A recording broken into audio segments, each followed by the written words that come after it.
It's the Sod Pod, brought to you by Grassland Agro. The Sod Pod.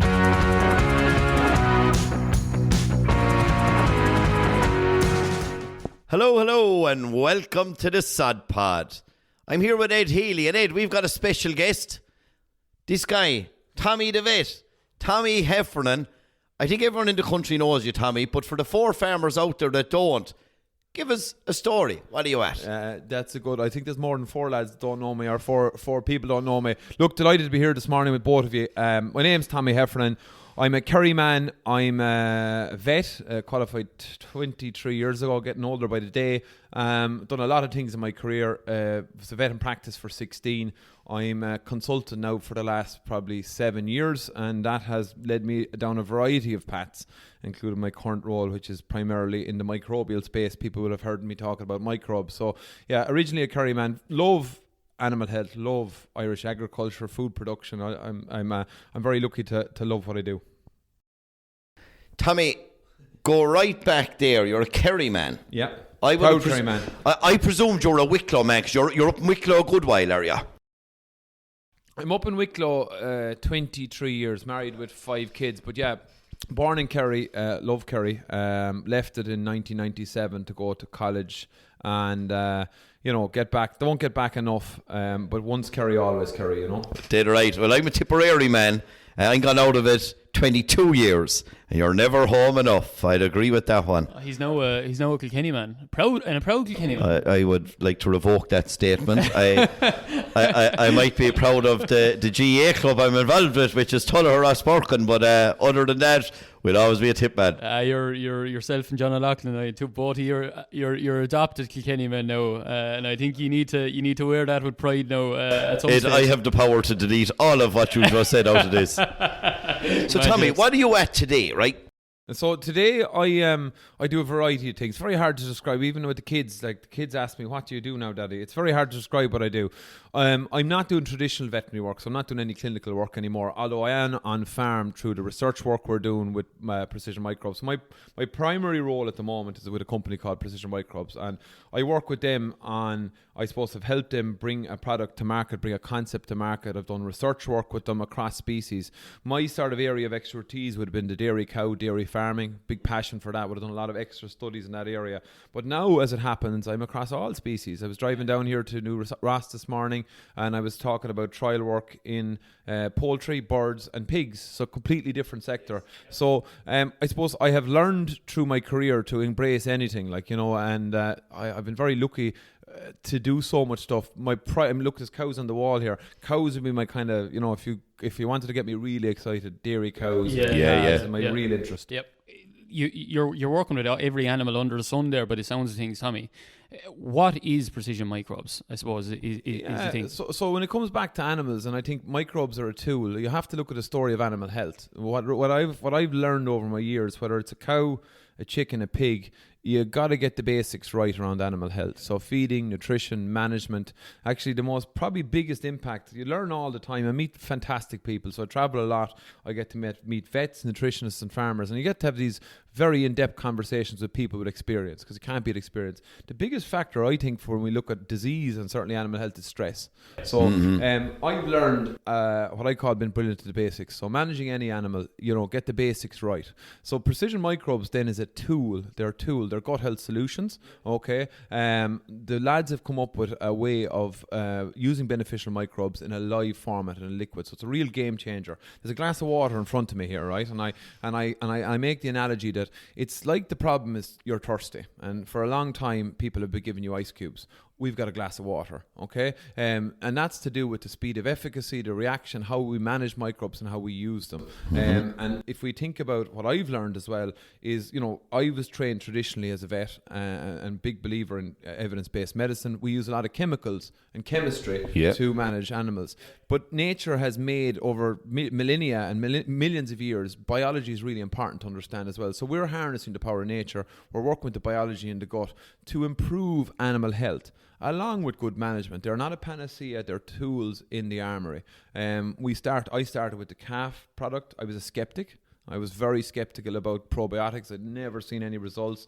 I thought it was witch doctory and sort of black magic. But I suppose the lads explained to me what they were doing. It was different. And I said, look, I'll get involved and do some trial work. That was something I was doing at the time. Put it onto some difficult farms.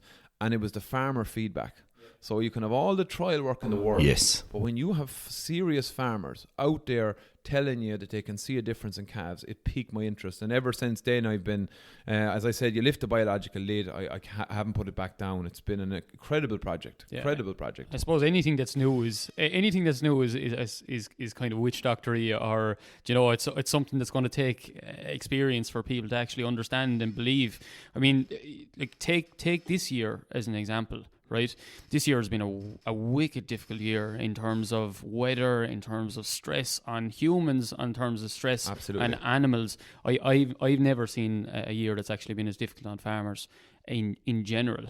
But how difficult a year has this been on animals in general, in terms of their gut health, in terms of their lactation, in terms of whatever, in terms of every aspect? Like I suppose I'm a fanatic about my job, right? So I'm not making I love what I do, and you're always trying to get better. Yep. Whether you're playing hurling or football or whatever you're doing, basketball, whatever it might be, you're trying to be the best you can be at it. So one of the things that I've learned very early on, that the biggest driver for animal health is people. Is the farmer themselves, the person, the livestock person who's looking after them. So first and foremost, if the person who's managing the animals is under pressure, everything comes under pressure. So this year, because of the variability in weather, and I don't think that's going to change, unfortunately, farming is very difficult.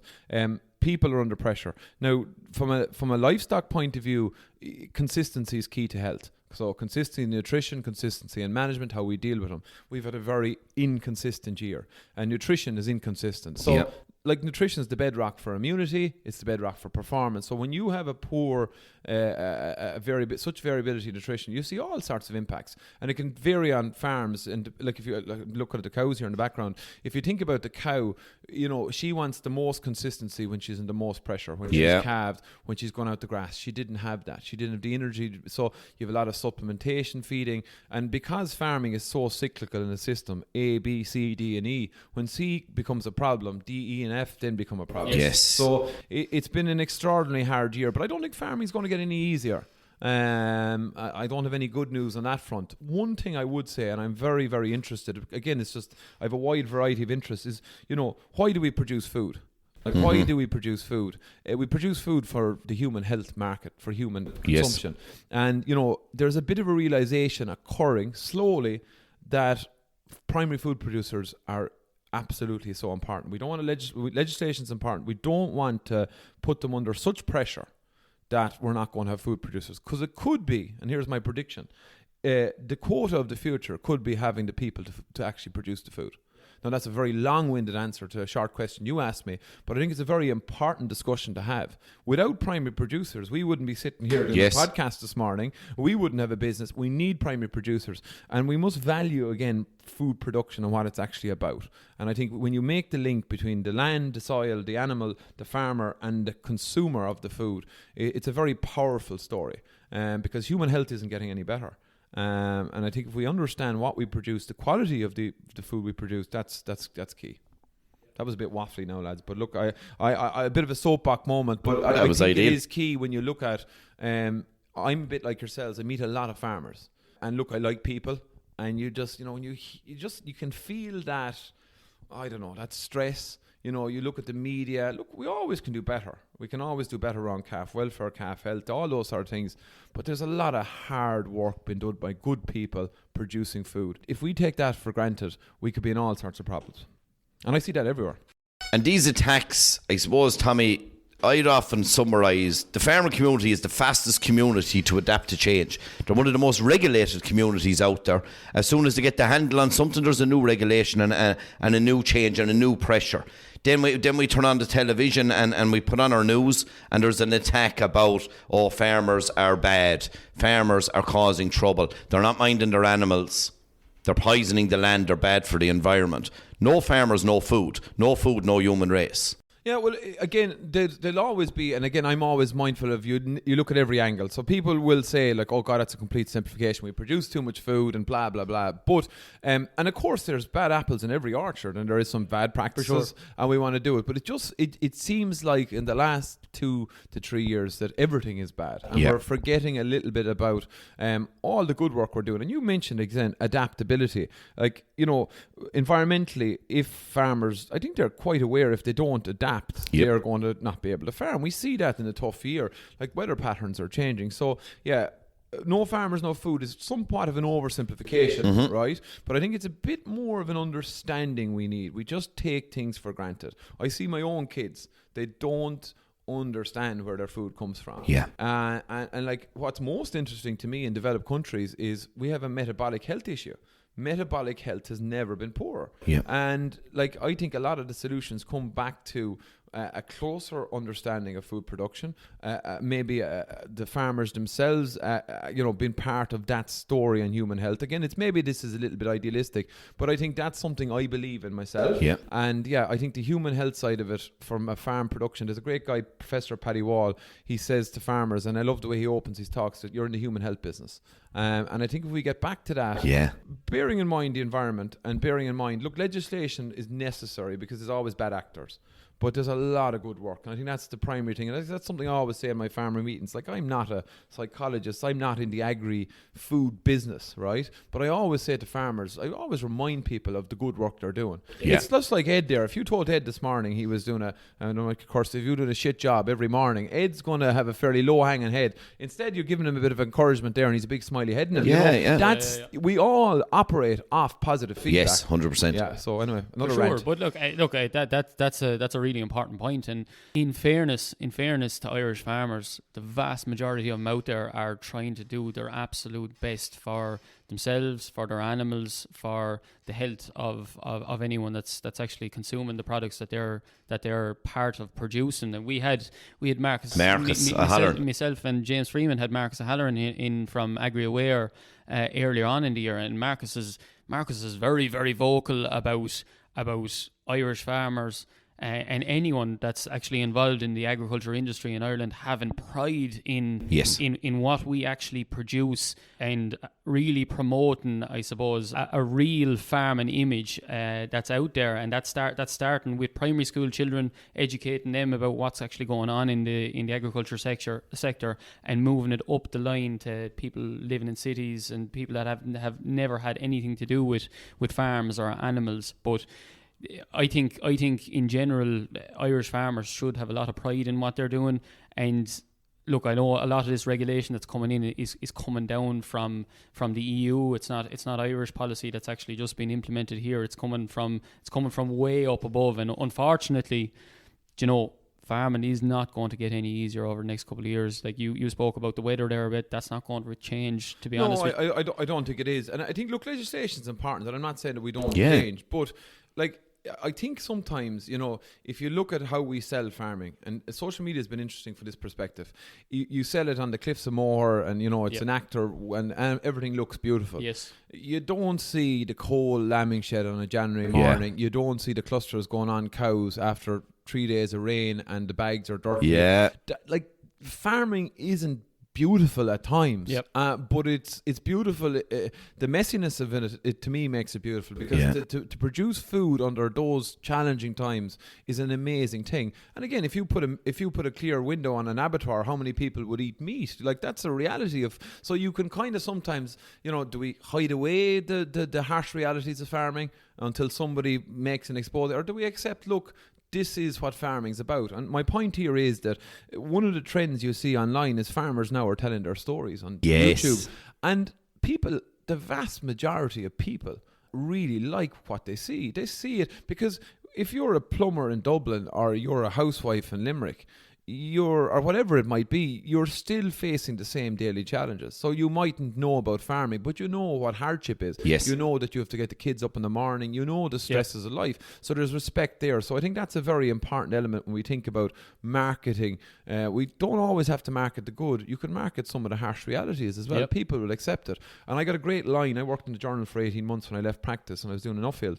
And one very interesting thing that Justin McCarthy, who was editor at Times, Yeah. said to me, he said, we're always communicating to the vocal minority.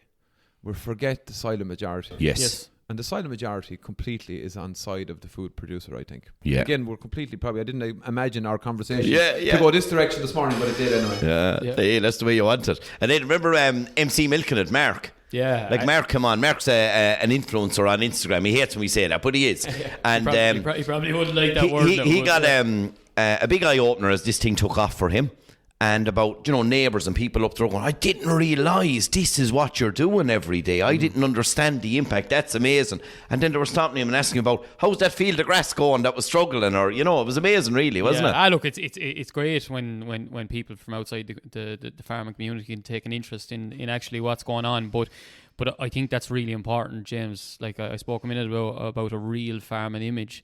And that's what a lot of those farmers that are doing on social media. But look, there's always pluses and negatives, there is. And look, when you deal with livestock, you're not dealing with boxes, you're not dealing with bags of fertilizer in your production system, you're dealing with live animals, so it can be very emotive, it can be very hard for people to understand, and there's things we do that are not, we're always learning it. And look, there's been exposes in agriculture where there's been things we haven't done, and look, we should never shy away from them. We should always get better, and I think most people understand that. But yeah, I think just it's something I've observed, that the reality of farming is not a bad story. And maybe that's something we need to take account for. And there is an interest there, and we need to do it. We need to appreciate where food comes from. We totally devalue food, the value of food, and that was one thing that I always remember back in COVID, was when you've 5 young kids, right, and the shit is hitting the fan, right, and you don't know what's happening.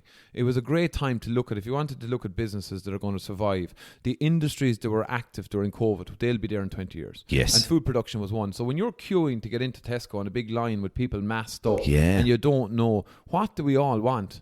We wanted food. And I was actually, prior to that, getting a little bit on my high horse that we needed to embrace all sorts of environmental, biological regenerative farming. And it just made me stop for a minute and go, hold on a second now, you're not producing food here. Get back to reality and live within the we can always get better. I'm an advocate for change and getting better, whether you're human or an animal. We always want to move forward, get better, but do it in the constructs of what's possible and understand people and where they are and what they're about. Tommy, we're 17 minutes in here, and I feel like we're going to be here for the next 3 hours. It's unbelievable. Is there anything unusual you're up to? What are you involved in at the moment? Is there any queer solutions going on? So I think for me, this Precision Microbes project has been really interesting because the research work I'm doing is kind of, I suppose, we're understanding. There's a lot we don't know, but we are actually going back to this there's two things, there's a couple of things that interest me. Biological evolution is a big term, but basically we were all lived in a cave once upon a time, many years ago. Animals developed from a natural herd base, right? So if we take the cow, for example, right? The cow has changed dramatically, the modern dairy cow, but she still instinctively has an awful lot of behaviour. So I'm a cow signals trainer. It's one of the best courses I did. And it's about, the cow needs a certain amount of space. She lies down for a certain amount of time. She needs a certain amount of feeding, water. And they're the kind of basics you need to get right. And it sounds really simple. So the equivalent for humans is we need to sleep a certain amount, eat, move, and really simple stuff, and we don't do it. So I've always been interested in biology and biological evolution. So what we're interested now in at the moment is understanding how the gut works in animals, how we manage animals and stress, and can we take nature and what nature does and kind of help it along by adding more of it in there, stimulating with the use of pro and postbiotics. So we've seen some really fascinating work on cows. Every trial I do, I see results that I don't expect or added benefits. Because when you improve the gut, you start seeing these other benefits. Like, again, I'm not making claims, but one of our cow trials, feet, lameness decreased because the gut's like a sponge. Okay, and I'm going to give you an equation that I came up with this year, and when it was a eureka moment for me. People, if they're still listening, they're probably not listening now, but if they're still listening, they'll think this is incredibly simple. We spend a lot of time looking at quality of feed. Yes. Okay, so nutrition quality equals output driving performance. But what we forget about is the nutrition has to go into the gut and be absorbed. Yep. And the bugs in the gut are really important to that. So nutrition plus absorption equals output. So when you improve absorption, you improve the nutrition that's going in, from the micro to the macro minerals to everything. So we're seeing our cow trials, some of the interesting things we're seeing is an improvement in fertility.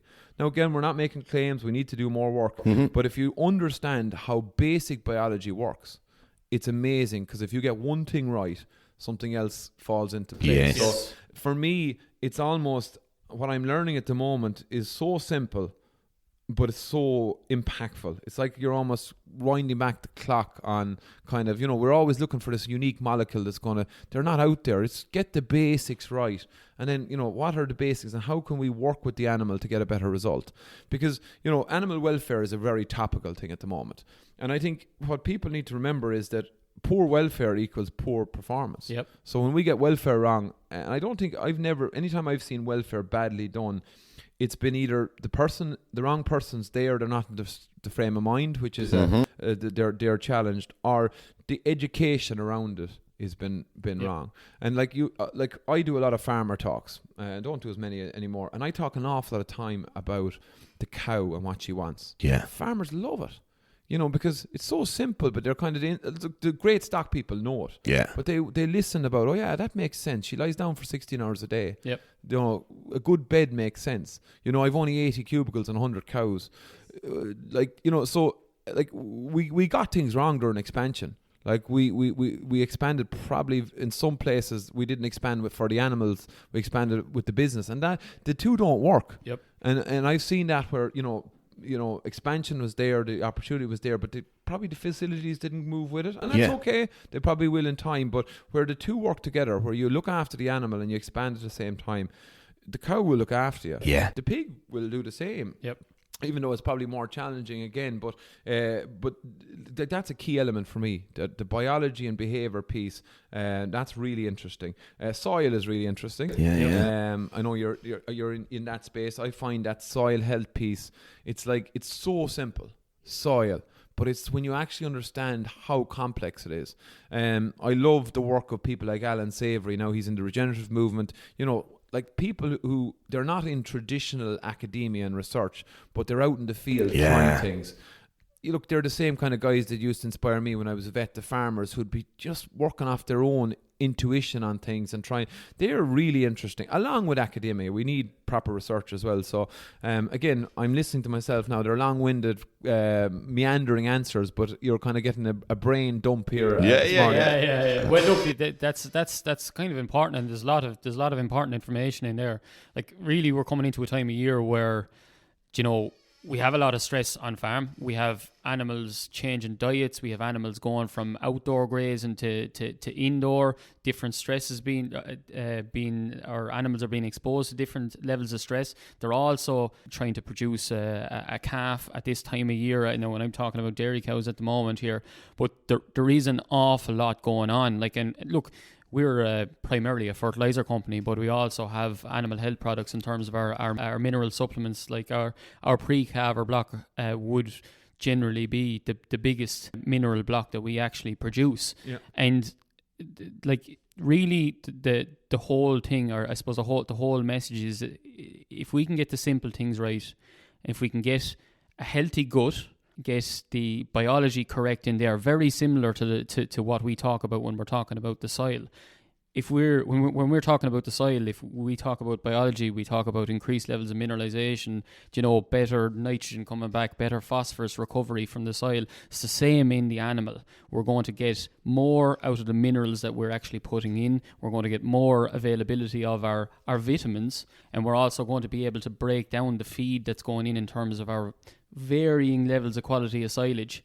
We're going to be able to get more out of that and produce a better quality calf at the end of it, but also set ourselves up for the next season a lot better.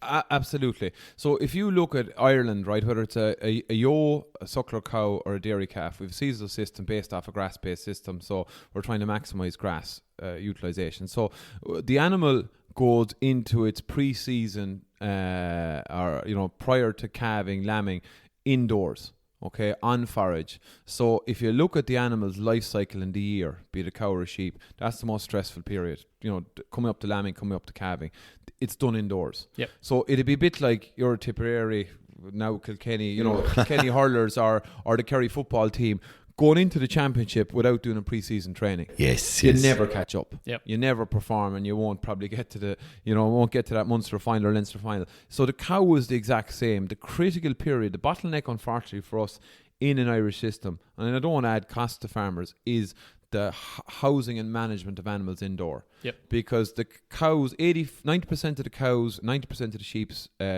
infectious disease occurs 3 weeks pre-partum and postpartum. Yes. So like that's the key period. Where does that happen? It happens indoor in forage. So forage quality is incredibly important. Space per animal. I'm doing an awful lot of work. You asked me something interesting. I haven't thought out my answers properly. Water. We're doing some fascinating work with water. Right, testing water, looking at flow rates, looking at troughs, looking at pathogen loads in water. Forgotten mineral. And we're ruminants primarily. In Irish farming, ruminants. The rumen requires water, but water's like the pathogen loads we see in water are huge. It's so like really interesting stuff. So I'm going back. I think I'm going back to more basic stuff all the time. Yeah. But my advantage, James, is when I go into a farm and I see a really top operation, I open my eyes and I open my ears. Yes. I watch and I listen. Why has a farmer got no calf scar we never had? Because it's attention to detail. There's usually, in fairness, I'm being sexist here now and getting myself in trouble. There's usually a woman involved in calf rearing because there's that level of detail that a lot of men don't do. And I'm not saying you probably edit that one out, but I'm not saying that's always the case. But it's loads of straw, managing the calves nice and quietly, giving them plenty milk. A warm bed. They're not packed in. I met a vet recently in Spain, and we were talking about pigs. But he told me he worked with poultry, pigs, and crocodile farms.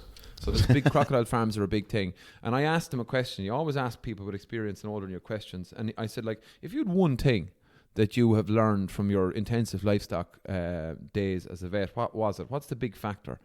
Big crocodiles or poultry, pigs. He said space per animal. The space per animal is such a huge factor. And I tend to agree. Now, space costs money. Yep. But like you go into the farms that are really producing and getting a lot of less issues with cows around calving time, and they have a cubicle per cow, maybe even an extra one or two. They have plenty of feed space. Sheep are the exact same. Space per animal. It's a one. And certainly if lads are investing in calf housing, it'd be something I think really look at space. Remember that calf is small at a week old, but you're developing the calf to 14 weeks of age. It's twice the size. Yes. Just bear that in mind. It's a really simple tip. Water, like if you look at some of the things I talk about, water, comfort, space, fresh air. Yes. How simple are they? Like that is like, it's almost like you'd expect a 5-year-old to be coming in if they came in and wrote things in their part. But they are the things that drive performance. They're the things that I go in, and in fairness to working with farmers, and have done a bit of vet training over my time, there's a real reception to that type of thing. Maybe in veterinary we're kind of, and you could see it in medicine as well, there's almost a snobbery. Like if we're talking about simple things, you prefer to be talking about some rare disease and some chemical process. The simple things are key, and we see that in humans now. That's what they're talking about: sleep, exercise, movement, minimizing stress, and diet.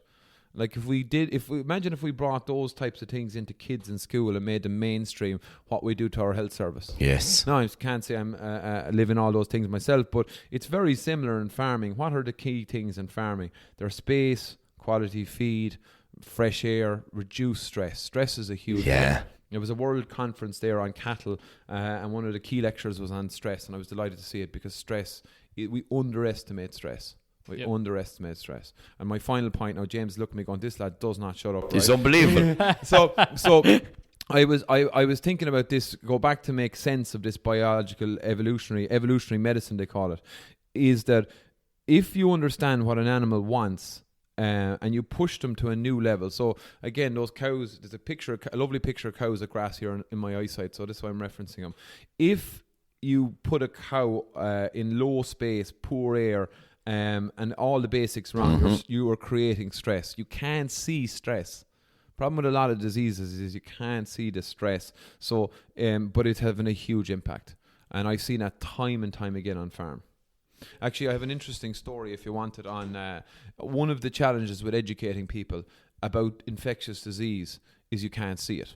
So I'm always trying to think about different ways. Ed's put down the microphone, he's given up. I'm invested in this.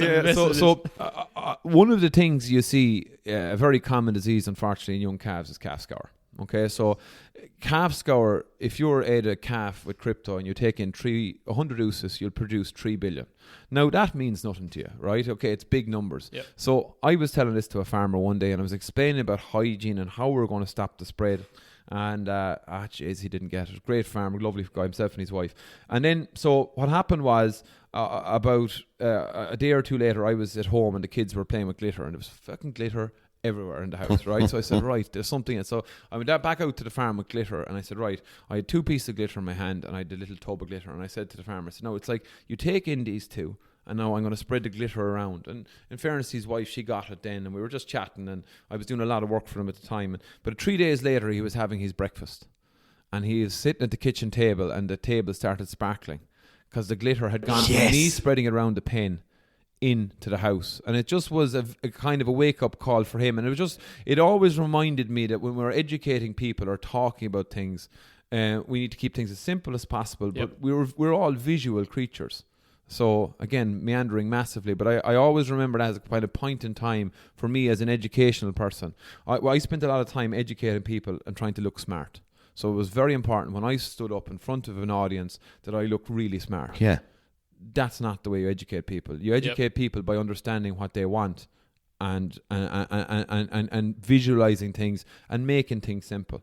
And I think that was a huge learning point for me as well. I've given up trying to look smart, and I focus more on just trying to get the message across in a simple way. Tommy, that's unbelievable. I'm going to ask you 2 questions. First one is, if anyone wanted to find out more about what you're talking about, where would you send them to? Yeah, we're waiting for your mobile number now to be issued. After landing that meandering conversation, they won't want to ever hear me again. Look, if they want direct questions about precision microbes, you go to www.precisionmicrobes.com, our website there. Like, there's countless stories from vets and farmers on the product. Our info at tommythevet.ie for me. If you put it in Tommy the Vet on any social media channels, unfortunately for my sins, I'm on a lot of them by choice, but sometimes I wonder why. But you'll find out a lot of what we're doing on social media. We spend a lot of time on those channels. And there is some actually really informative videos. There's way more than some, Ed. Yeah. there's a number of very informative videos, and in fairness to you, Tommy, you're very active on the likes of social media. Well, I love education. So education saved me 16 years ago. I lost interest in my job, and I decided, well, what am I going to do here? Do I give up what I'm doing, or do I really discover why I was doing it? So I went back and I asked the local newspaper, could I write an ad or an article for free, the Wicklow People. They said, we've no money. So I just want to write an article every week, and I started reading books and learning again.